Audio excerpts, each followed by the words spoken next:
we honor and acknowledge the traditional Treaty 7 territory of the Blackfoot Confederacy. We acknowledge the members of the Métis community, and specifically the Métis Nation Region 3. In the spirit of reconciliation, and because we are all treaty people, we also acknowledge all Calgarians who make their homes in the traditional Treaty 7 territory of Southern Alberta. We would like to thank and welcome the Right Honourable Justin Trudeau, Prime Minister of Canada, His Worship Mayor Naheed Nenshi, members of Calgary City Council, Don Fairburn, Executive Chair of the Green Line Board, and guests for being here. I would now like to introduce one of the fiercest proponents and champions of the Green Line LRT to lead today's program, Councillor Shane Keating.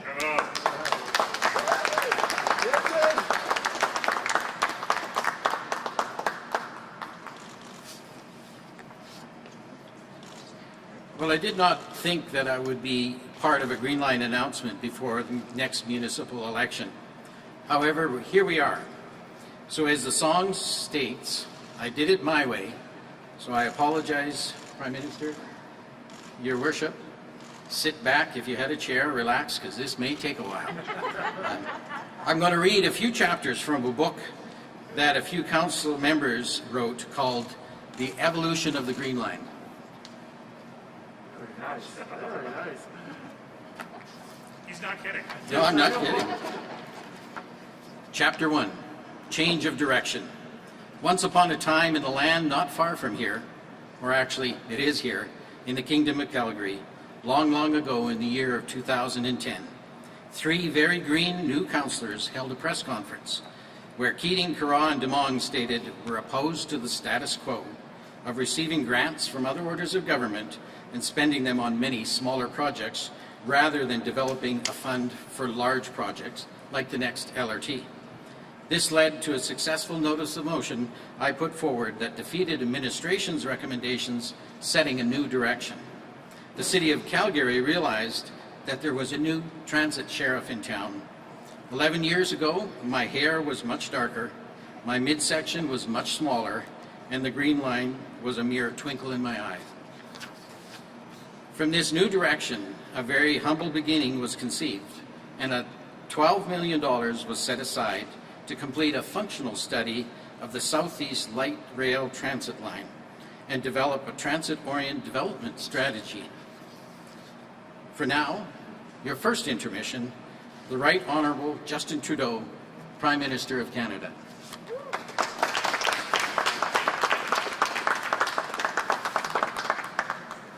Bonjour à tous. Merci d'être des nôtres. It's great to be back in Calgary, especially alongside Mayor Nenshi. My friend, it's always so good to see you. Congratulations on everything you've accomplished over the past decade. The past years have been good to work with you, and it's always a pleasure to continue to do good things for the people of Calgary and Alberta by your side. Big shout out to you as well, Shane. Thank you for all your leadership on this. We avoided it very carefully, but I almost wore the same outfit as you today, so we're glad we didn't hit that. But you have worked for years to make the Calgary LRT Green Line a reality. Thank you for being such a leader every step of the way alongside many others. Si vous avez déjà passé un peu de temps à Calgary, vous savez à quel point le transport collectif est important. C'est une ville en pleine croissance et elle a besoin d'infrastructures qui répondent à la demande. C'est exactement pour cela qu'on est ici aujourd'hui. If you live in the south of the city, you know all too well that getting downtown can be a real problem. So today, I've got some good news to share. This fall, construction on Phase 1 of the LRT Green Line will begin in Calgary's Beltline and downtown. We're also looking forward to working with the province and the city on Phase 2, which would see the line extended to the north to reach people in this part of Calgary as well. So what does that mean for you? Well, to begin, it means a faster, cheaper commute. No one wants to waste time and money idling in traffic. This will help you get you home to the kids sooner instead of stuck in traffic. Of course, Investing in a major project like this also means investing in workers to plan, build, and then operate the line. During construction and design, we're creating 20,000 well-paying middle-class jobs. And once it's done, the Green Line will mean another 400 long-term positions for people in operations and maintenance.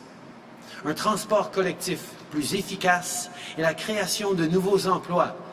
C'est ça dont il est question avec l'annonce aujourd'hui. Et évidemment, les projets de transport en commun comme la ligne verte de Calgary ne sont pas seulement bons pour les gens et pour l'économie, les projets d'infrastructure verts sont aussi bons pour l'environnement. Stage 1 of the Green Line will cut pollution by tens of thousands of tons each year. That translates into cleaner air for the city.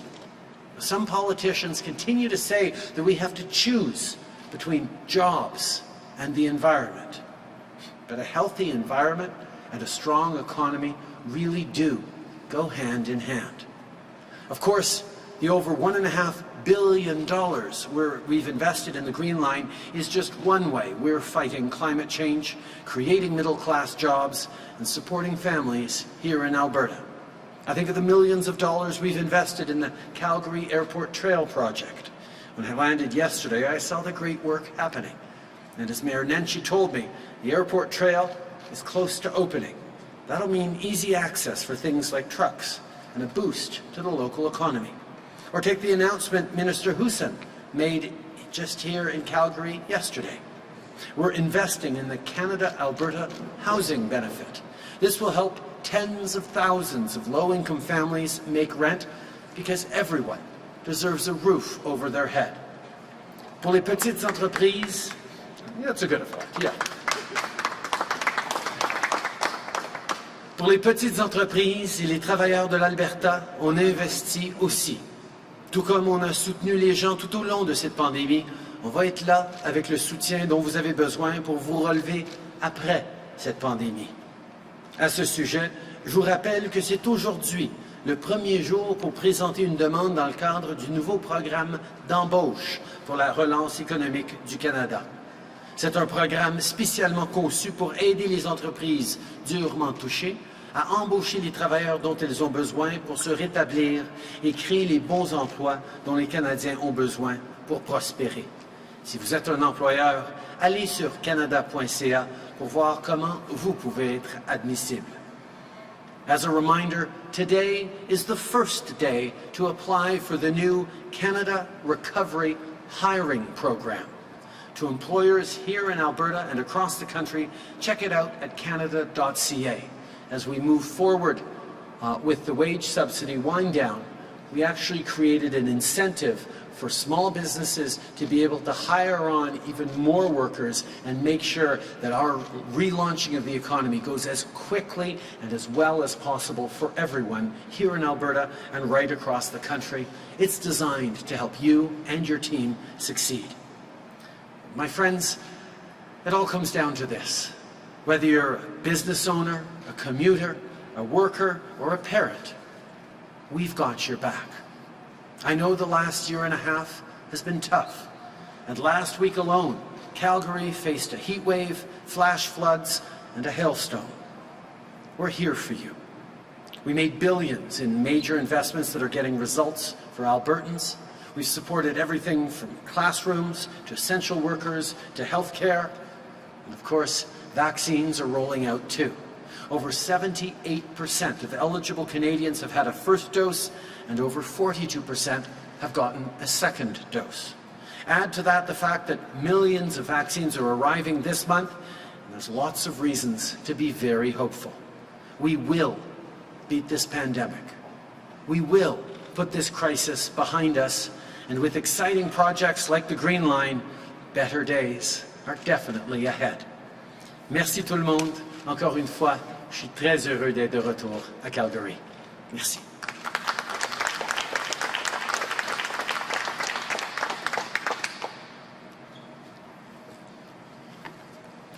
Chapter 2, Creating Opportunities and Capitalizing on Them. For 3 years until 2013, I worked by inserting the Southeast LRT into every report, every paragraph, every sentence, and every thought, which brought us to the 2013 election, and a $52 million question, the tax room, between the province of Alberta and the city of Calgary. The survey says that 83% of the respondents said, keep the tax room and dedicate it to the Green Line, or at that time was the Southeast Transitway. If in November of 13, had my notice of motion for the development of a $520 million fund failed, the new Southeast and North Central Transitway would not have come, and we would not be here today for something that is now developed into the Green Line. It is unfortunate that the Premier, Jason Kennedy, is not here. A press release today from the government of Alberta states Alberta's $1.5 billion commitment toward the Green Line is a massive investment in the future of Calgary, and we are happy to make, because we believe that the best days are ahead of us. I also believe that the technical people have talked to the technical people and found out that there are no technical issues. This allowed the city to expand the $52 million to $1.5 billion, and then the province and Alberta matched with $1.5 billion funding for Phase 1. Thank you, Prime Minister Justin Trudeau, for your successful election and confirming that the federal government commitment for funding, that without that funding, all other funding would have not held the test of time. Thank you, Mayor Nenshi, for your 11 years of leadership, guidance, and support of the Green Line, both behind the scenes as well as in public. As for myself, the self-proclaimed godfather of the Green Line, the $52 million offer was something that no one could not agree with. The best decision I had ever made. And now time for your second intermission. Introducing His Worship, the Mayor of Calgary, Naheed Nenshi.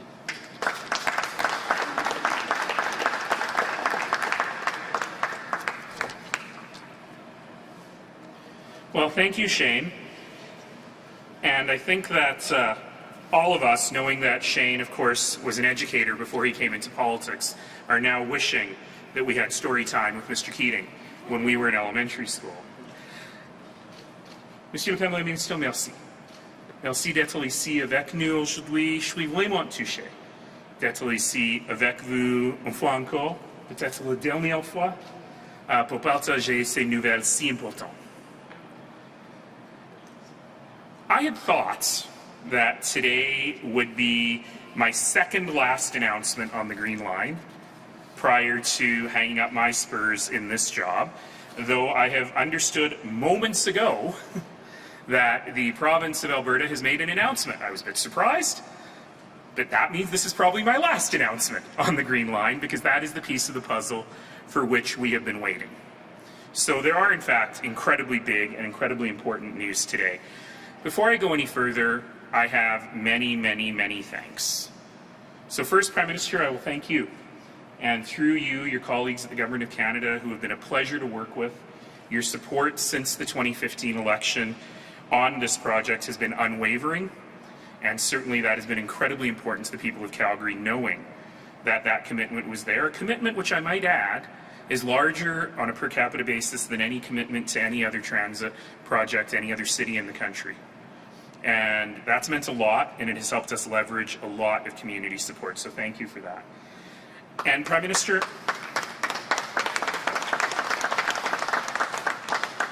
I also need to say something else, which is, as everyone knows, I wear purple every day, because I try to be nonpartisan, to try and bring red and blue together, but that also means that I give credit where credit is due.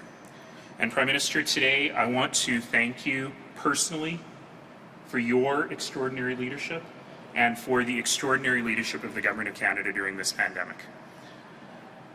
It was touch and go for a long time. We were concerned as a nation that we didn't have vaccine production capacity, for example. We were concerned because we had allowed perhaps our pandemic response to wither away, thinking that this wouldn't be important. And it's not by accident that this nation has come through this pandemic better than most. It is not by accident that here in Calgary, in Alberta, and in Canada, we have the highest vaccination rates in the world.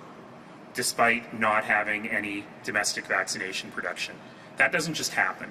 It takes extraordinary leadership from civil servants, it takes extraordinary leadership from public health professionals, and it takes extraordinary leadership from politicians. So, Prime Minister, thank you. It's been a rough 15 months, but we all look forward to a more optimistic future.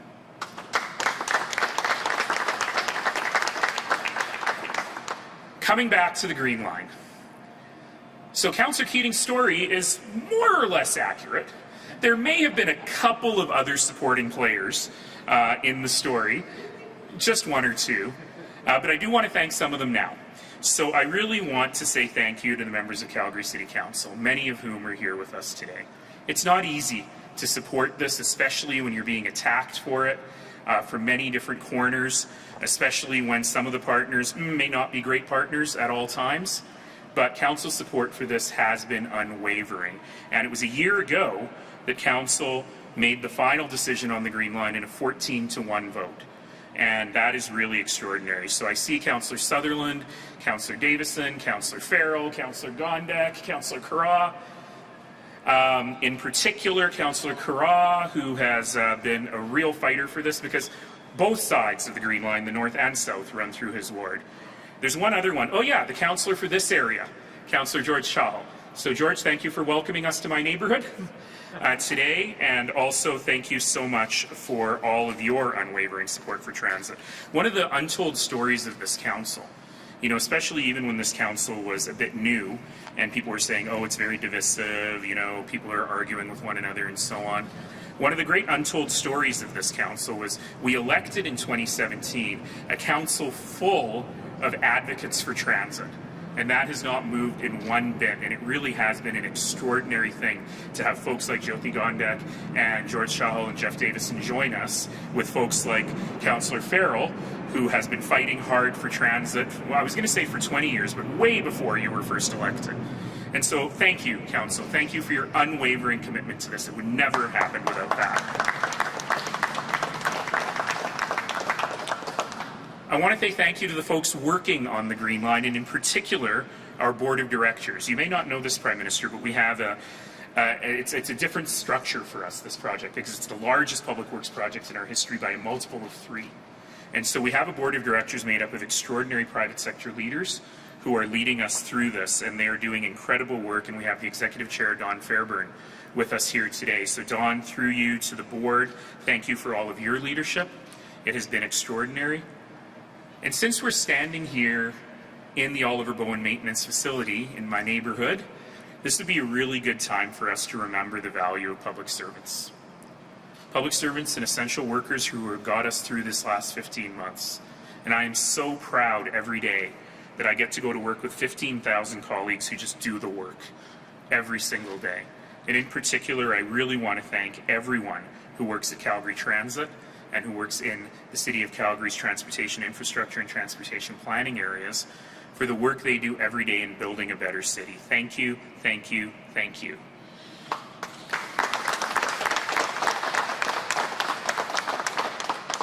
And I'm sure Chapter 3, Councillor Keating, will be about all the community advocates. All of the citizens who really said, you know what? We need better transit. And we will support politicians who give us better transit, politicians who unite us and bring us together behind this. A special thank you to the LRT on the Green Group. And in particular, I don't know if Jeff is with us today, but Jeff Binks, oh, there you are, for his extraordinary leadership. Thank you.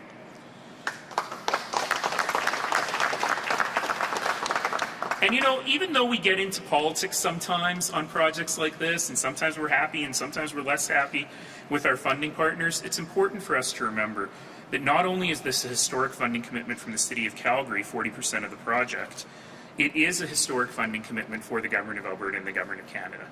And the fact that they are willing to make those investments make a huge difference. So you've heard me say for many, many, many years that investments in transit are among the best investments any government can make. They're investments in climate. They're investments in the environment. They're investments in social mobility. They're investments in quality of life. And sometimes they are small but meaningful, and sometimes they are gigantic but meaningful. You know, Prime Minister, I'll tell you about our low-income transit pass here in Calgary. where you can, if you're a very low-income person, ride unlimited rides for as little as $5 a month. It was the first one in Canada. The demand for that has been 5 times what we anticipated.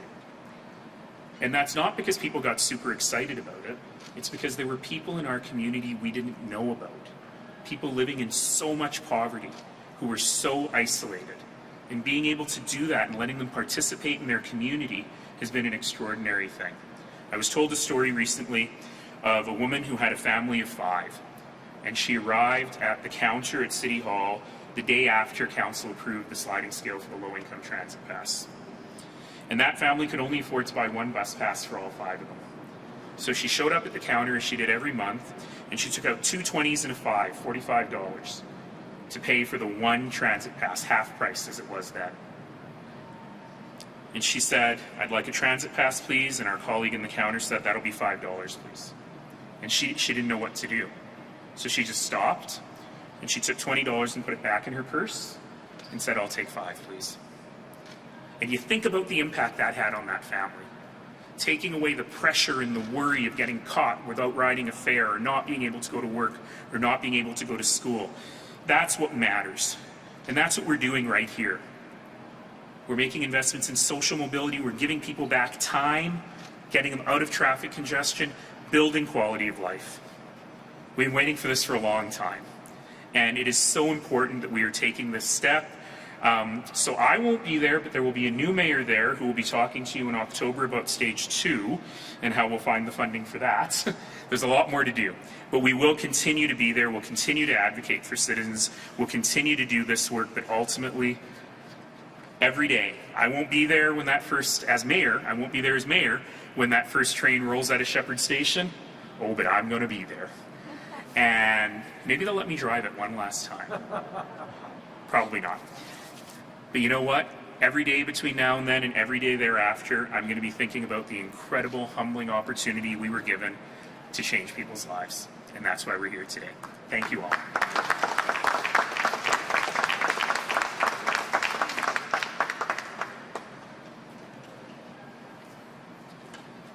You're right, Your Worship. The story must unfold. So Chapter 3, developing a plan and facilitating the roll ahead of the Green Line. It's very satisfying to be here today. However, 1 year later than expected. We could have had a sod turning rather than a confirmation of funding and approval of the plan that was finalized almost 2 years ago. Identical to the plan approved by the Green Line Committee in June of 2020 and ratified by the City in July of 2020 by a vote of 14-1. With only Councillor Farkas voting against it.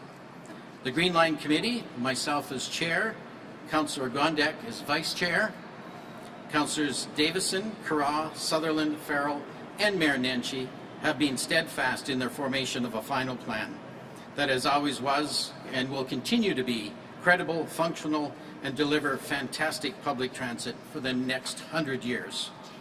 We have to make sure that we also thank Jeff and many, many others like him who showed up on our doorsteps years ago with a duotang about notes about transit. And from that humble beginning, they were able to rally and bring together tens of community associations across the city, as well as hundreds of people to make sure that the Green Line would go forward. And he is just one example of the numerous individuals that came forward without question, and we have to make sure that all are there. We also have to look at past leaders. Mac Logan, Fabiola McIntyre, Michael Thompson, not past, still present, but we're doing well, and we appreciate them, and we want to make sure that they're done. The following chapters of this book will be written by others, and perhaps better than the authors.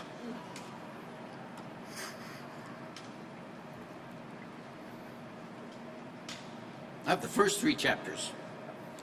Chapter 4, sod turning and construction starts. Chapter 5, secure funding and extensions for the Green Line beyond Phase 1. I think that's what you found. Okay, good. Yeah. Chapter 6, this is for Councillor Gondek, that I and her can continue our friendly debate. Green Line reaches Seaton. Chapter 7, Green Line reaches 160th Avenue. I feel like those two chapters might be backwards. Thank you very much, and we turn it over to the Prime Minister's team.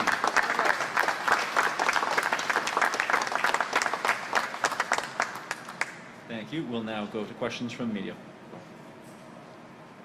Hi, Elena Smith with the Canadian Press. My question is for the Prime Minister. The Truth and Reconciliation Commission's call to action number 45 called on the federal government to jointly develop with Indigenous peoples a royal proclamation of reconciliation to be issued by the Crown. This is the only call to action that specifically involves the Crown, which is now represented by Governor General Designate Mary Simon and Inuit Woman. What plans does your government have to implement this recommendation, and when can we expect to see it? As you know, we have been working on all the calls to action. It is a roadmap to reconciliation that we must walk together. All different orders of government, institutions need to be part of it, and we will continue to.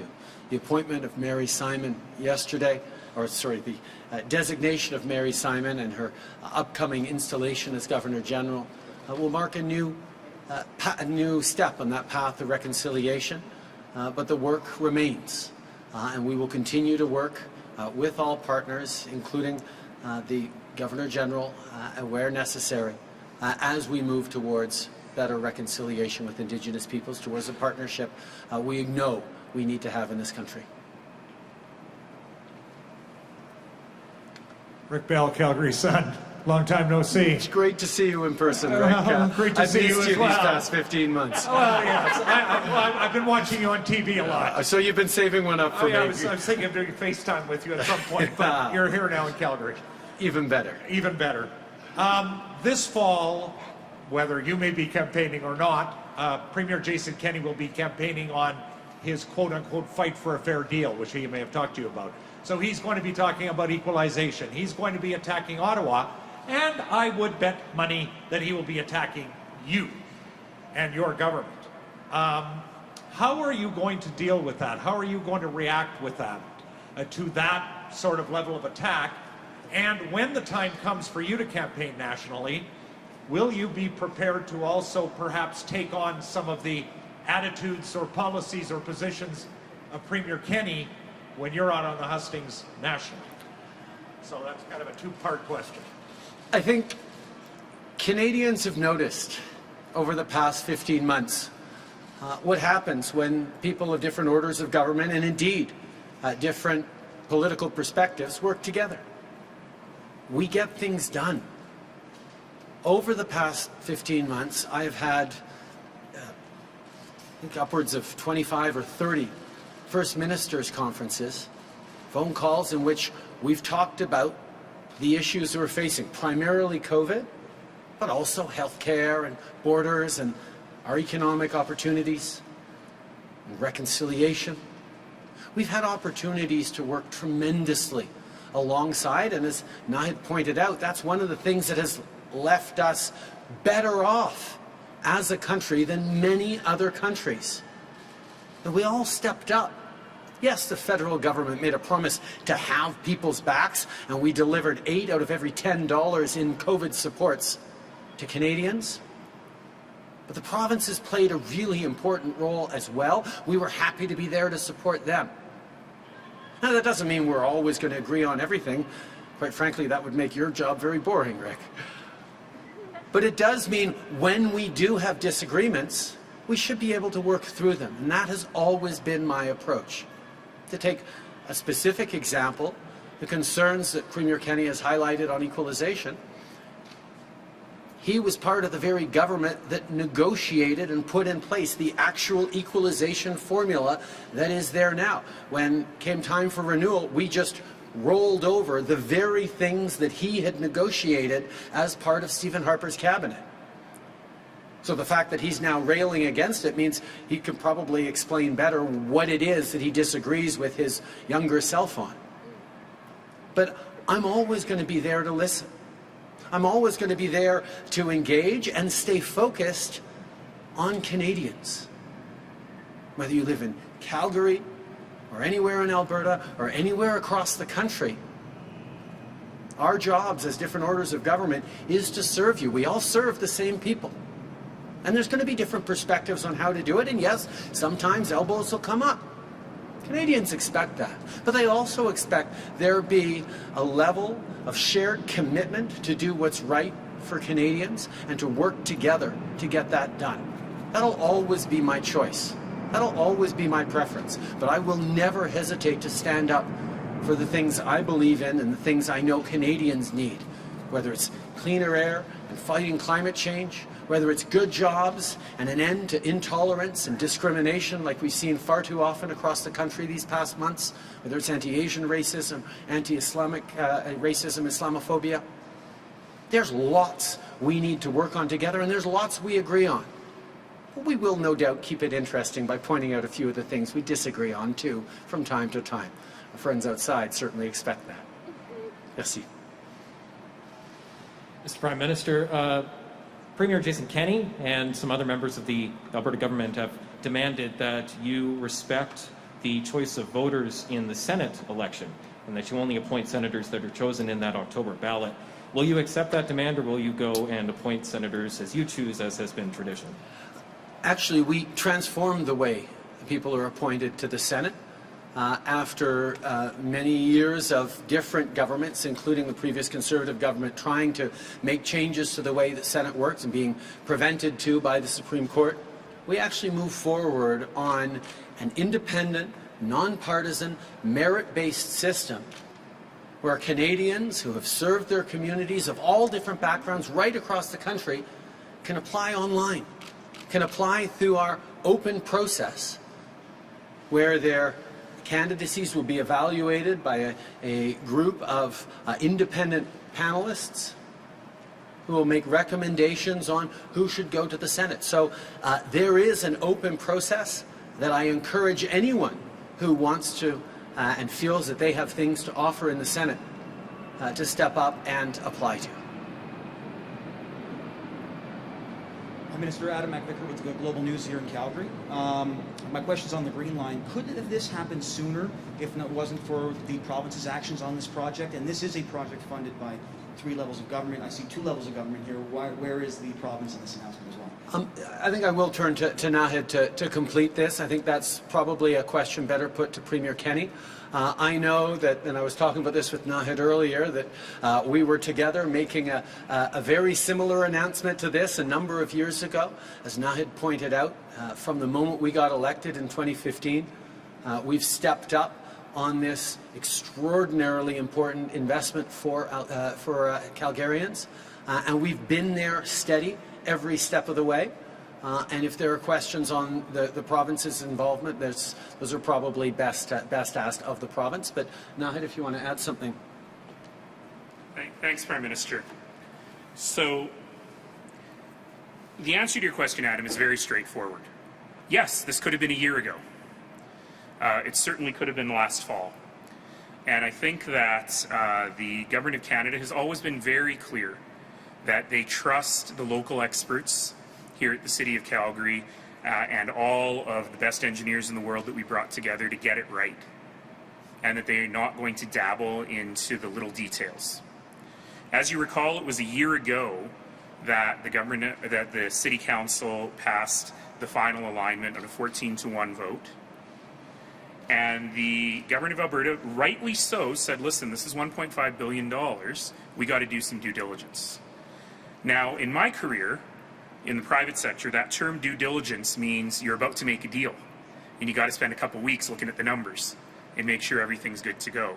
So I certainly thought a month, maybe 6 weeks over the summer break, we'd complete that due diligence and move forward. What we had was a year of delay, in a year of extraordinary cost increases throughout construction in general. And in the end, nothing changed. They agreed with the technical assessment. They agreed with the alignment. The only thing that changed was we went to 2 procurements rather than 3. We could have done that so long ago. But you know what? Today I'm going to be gracious after all that. And basically say, I was surprised to see the announcement from the province moments ago, but I am thrilled to see it. That means the province has approved the project. It means the money is forthcoming. It means the federal government is now in a place where they can too approve the business case. I'm sure I heard the Prime Minister say construction will start this fall. So this is great. So rather than mull over what could have been, let's just be thrilled with what is. And the fact that we got very, very good commitment from the provincial government today that we are, in fact, moving forward.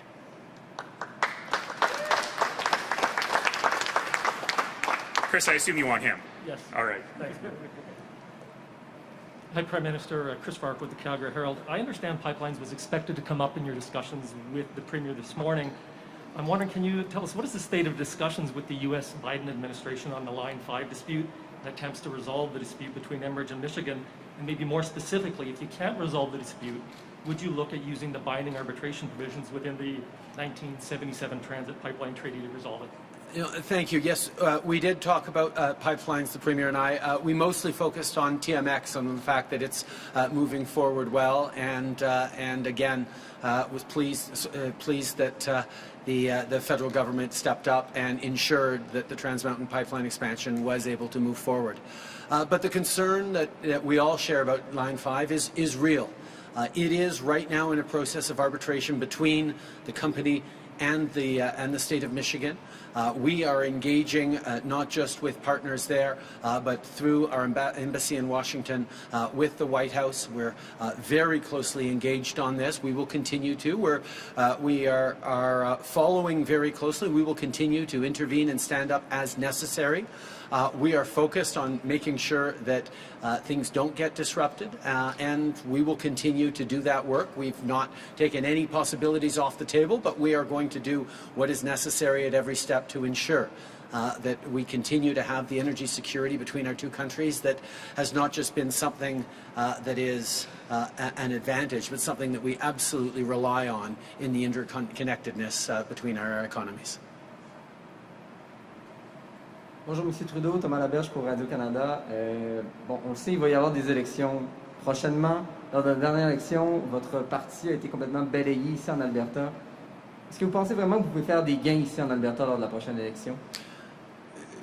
D'abord, ma priorité continue d'être là pour livrer pour les Canadiens. On a été là pour les gens à travers la pandémie. On est là aujourd'hui pour des annonces importantes pour le transport collectif. On va continuer d'être là pour rebâtir en mieux l'économie ici et à travers le pays. Je cherche toujours à avoir plus de voix fortes de communautés à travers le pays pour représenter leur communauté, représenter leurs préoccupations à Ottawa. C'est comme ça que ça devrait fonctionner. On a vu depuis trop longtemps des gens qui étaient la voix d'Ottawa dans leur communauté. En 2015, on a changé ça avec des voix fortes pour leur communauté à Ottawa. Je parlais tantôt de la ligne Trans Mountain. Elle n'aurait probablement pas été sauvée si on n'avait pas eu Amarjeet Sohi autour de la table du cabinet à amener les arguments pour les Albertains, pour l'intérêt économique de cette province et de ce pays. On a fait ce choix parce qu'on avait des voix fortes de partout au pays. Et pour moi, de continuer à chercher, quand viendront éventuellement le temps des élections, on va être là pour présenter des voix fortes pour leur communauté, pour que les gens puissent se faire entendre à Ottawa. Jordan Candigan, CTV News. Thanks for taking my question. Prime Minister, are you on the campaign trail? I think, as Nahid pointed out, this announcement should have been made a year ago, and we would have been happy to make it then. Happy to make it now. Very happy to be finally announcing that we are going to be putting shovels in the ground this fall on this Green Line, which is something that an awful lot of people have been fighting for a long time, and that I'm deeply, deeply grateful to them for. The past year and a half has been tough on everyone. We've been focused on COVID. We've been focused on people's health, on keeping Canadians safe. And that's what we've been doing, not just as a federal government, but all of us together. But at the same time, we've been putting in place things that we're able to now deliver as we start reopening, as we start to build back better. On Monday, I was in Sault Ste. Marie announcing an investment that's going to transform a coal-fired steel plant into an electric-based steel plant, which is going to take a number of megatons of carbon out of the atmosphere. Yesterday, I was able to announce that we're moving forward on a historic announcement for Child and Family Services in Cowessess First Nation, so that kids in care in Indigenous communities get to stay in their Indigenous communities, don't get taken from their language, from their culture.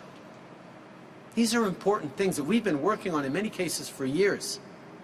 The work of government is to be there to serve people, and that's exactly what I'm going to continue to do today, tomorrow, and as long as Canadians will have me. Prime Minister, it's Scott Dibble from CBC here in Calgary. Can you comment in both languages on the events of the last 24 hours in Haiti, and does the Government of Canada recognize the new leadership? Thank you. Tout d'abord, laissez-moi exprimer mon horreur personnelle à l'assassinat du président Juvenal Moïse. C'est quelque chose, une violence qu'on ne veut jamais voir nulle part, et nous sommes extrêmement préoccupés par cet acte inacceptable, et nous allons continuer d'être là pour le peuple haïtien qui passe, on va se le dire, des années très difficiles, une situation politique qui est difficile depuis longtemps, mais le Canada a longtemps été ami à Haïti et surtout aux Haïtiens, et on va continuer de l'être même pendant ces moments difficiles, surtout pendant ces moments difficiles.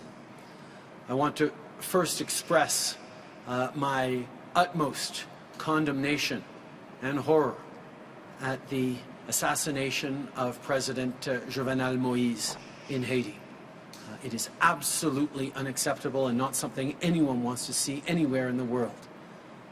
Canada has been and will continue to be a close friend to the Haitian people, there to support, there to help, there as a partner.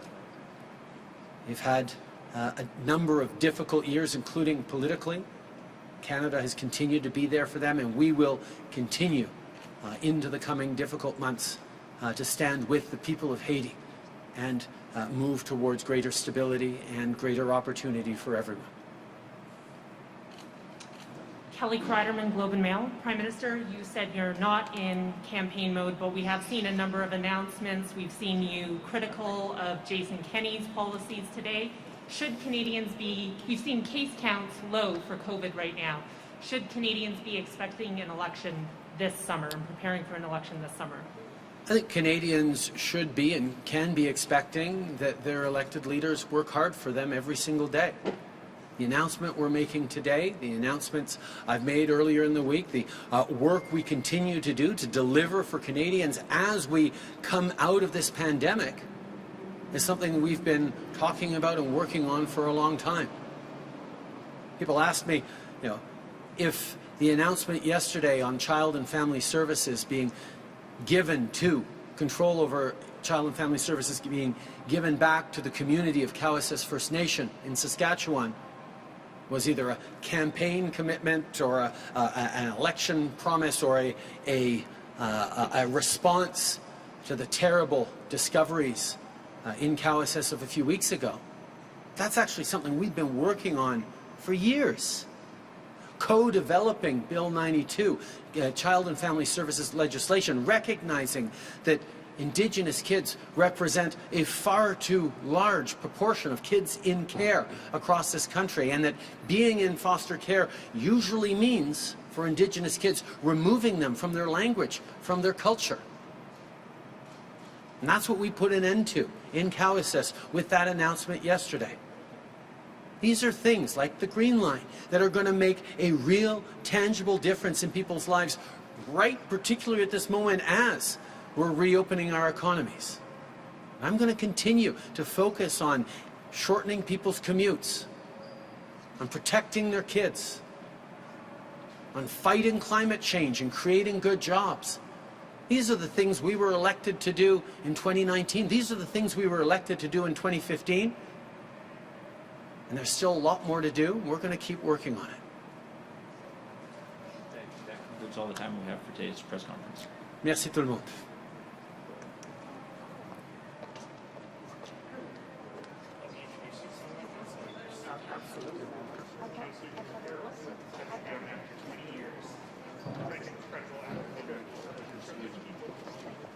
That's all.